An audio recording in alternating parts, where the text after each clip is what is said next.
Apat na Pilipinong napaulat na nawawala kasunod ng malakas na lindol sa Myanmar, hindi pa rin matunton.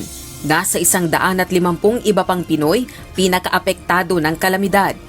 I think technically, di ba sinabi ko 151 ang Filipino sa Myanmar? I would say all of them are affected because that's the worst damaged place.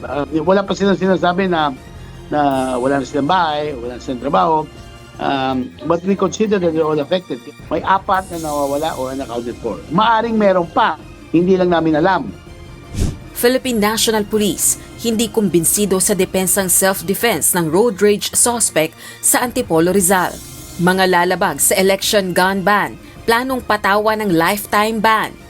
Hindi natin po pwedeng sabihin na hindi niya pwedeng gamitin yun na depensa. May right siya para i-depensa yung sarili niya, no? Siya na mismo ang magdidepensa, meron naman siyang abogado. Pangulong Ferdinand Marcos Jr., First Lady Lisa Araneta Marcos at House Speaker Martin Romualdez hindi kailangang humarap sa impeachment trial ni VP Sara Duterte ayon sa isang House prosecutor. We have testimonial, we have documentary evidence, and it's the mere fact of saying those things that the Vice President is charged under Article 1. Isa pang petisyon upang ipawalang bisa ang General Appropriations Act of 2025, inihain ng ilang grupo sa Korte Suprema. Hindi ito maayos, no? At kakikitaan natin ng ilang mga paglabag, in particular paglabag doon sa mandato ng saligang batas na dapat yung edukasyon ang may pinakamalaking gugulin, may pinakamalaking budget allocation. Senator Amy Marcos na dismaya sa sulat ni Executive Secretary Lucas Bersamin na nagpapahayag na hindi nadadalo sa susunod na pagdinig ng Senado kaugnay sa pag-aresto kay dating Pangulong Rodrigo Duterte ang mga opisyal ng pamahalaan. Executive privilege at sub judice, alam naman natin, walang pinagbawal na ng Korte Suprema. Chief Justice si Executive Secretary Bersamin, kabisado niya yan, alam niya, walang pangkalahatang blanket na executive privilege. Philippine contingent dumating na sa Myanmar para sa quake response at relief mission. Malaking sakripisyo ang inaaraw niyong ipamamalagi doon sa bayan ng Myanmar at gawin niyo muli ang inyong mission. Make our country again proud. Make yourselves proud. Make our teams proud. Mabuhay tayong lahat. Mabuhay ang Pilipinas. Ilang mambabatas nagpahayag ng pagsang-ayon sa pagkakaroon ng batas laban sa political dynasties. I'm supporting yung ganyang panawagan. Mas gusto ko nga na magkaroon tayo ng definition kung ano ba talaga ito. Nang sa ganun, hindi tayo tinatawag na family corporation. Hinahamon natin ang presidente ngayon na talagang ipasa, magpasa ng ganitong batas na kinakailangan ng ating mga men. Kung totoo na gustong ma-resolve yung mga usapin na unethical talaga, na may concentration of power sa iilang pamilya lamang. Malacanang, wala nang nakikitang dahilan pa para dumalo ang mga miyembro ng gabinete sa ikalawang pagdinig ng Senado ukol sa pag-aresto kay dating Pangulong Rodrigo Duterte. At ayon nga po sa napagdesisyonan, alam na po ng mga cabinet members natin, ng mga cabinet officials natin, na sapat na po. Sa kanilang pananaw ay sapat na po ang kanilang mga nasabi, na ibigay na facts. Posibleng pagbenta ng F-16 fighter jet ng US sa Pilipinas, welcome development sa AFP. Mga lagda ng botante sa Voters Information Sheet o VIS hindi gagamitin sa political o partisan purposes ayon sa Commission on Elections. Again, huwag niyo pong paghinalaan kung bakit kayo pinapipirma sapagkat yung pong kadahilanan sa pagpapapirma ay dahil ebidensya yon na kayo ay tumanggap na ng Voters Information Sheet. Philippine Coast Guard kinumpirmang may panibagong presensya ng Chinese research vessel sa kargatang sakop ng Pilipinas. PCG, nakahandang mag-deploy ng barko kung kakailanganing ilikas ang mga Pilipinong nasa Taiwan. Again, I would like to assert the commitment, the Commandant, the Philippine Coast Guard, that whatever the national government would require of the Philippine Coast Guard will be there to support, particularly the mobilization of vessels and everything. Pondo para sa Universal Healthcare, sin taxes bilang special fund, inusisa sa pagdinig ng Supreme Court. 17 Pinoy sa Qatar na lumahok sa umano'y protesta, nabigyan ng provisional release ng Qatari government ayon sa Department of Migrant Workers. So this means they have their liberty.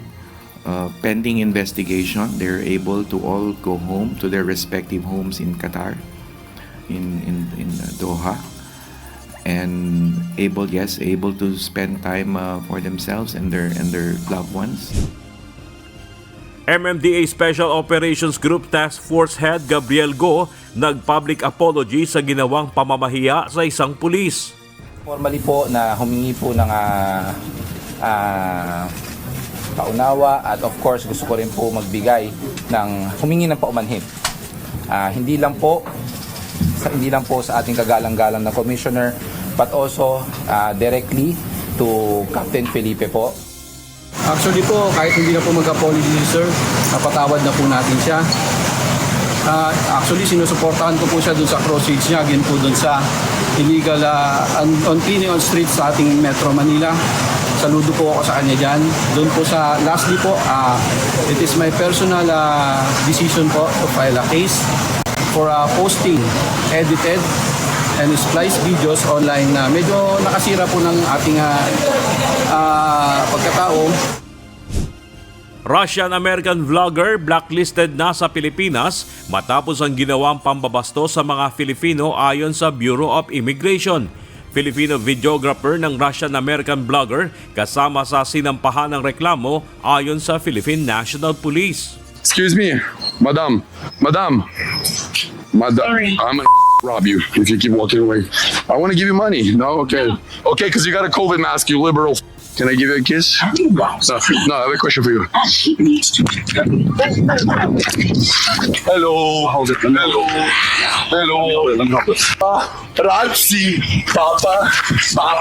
Razi. Kasali po yun sa sinampahan ng unjust vexation po. Isa lang po yung nabanggit na Pilipino pero ang specifically po na binanggit doon sa update report is unjust vexation po ang pinail po ng security guard po.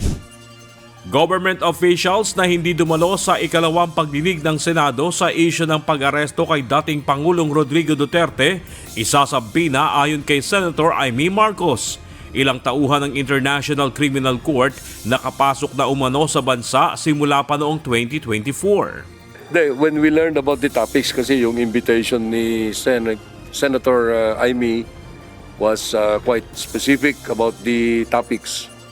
So we had a look at this invitation and we determined that there are many probable or likely topics na covered by those matters that would come under yung executive privilege. Kung ang sigaw ng taong bayan para kay dating Pangulo, Presidente Duterte, ay bring him home, ang sigaw ko naman sa ehekutibo, bring them here sa Senado para may testigo tayo at maliwanagan ang mga tao. Proteksyon at tulong sa 3 Pilipinong naaresto sa China dahil umano sa pang-espiya, tiniyak ng Department of Foreign Affairs. We see some retaliatory acts at hindi kinakailangan dapat ganito ang mangyari. Kinakailangan dapat mag-usap yung dalawang bansa kung ano ang mga mitigations dahil nag-escalate lamang yung problema natin pagdating sa ganito. Inflation rate ng Pilipinas bumaba sa 1.8% noong Marso mula sa 2.1% noong Pebrero ayon sa Philippine Statistics Authority. Pagbaba ng presyo ng mga bilihin hindi ramdam ng mga consumer. President Bongbong Marcos Jr. tiniyak na gagawin ang lahat upang mapababa ang presyo ng bilihin.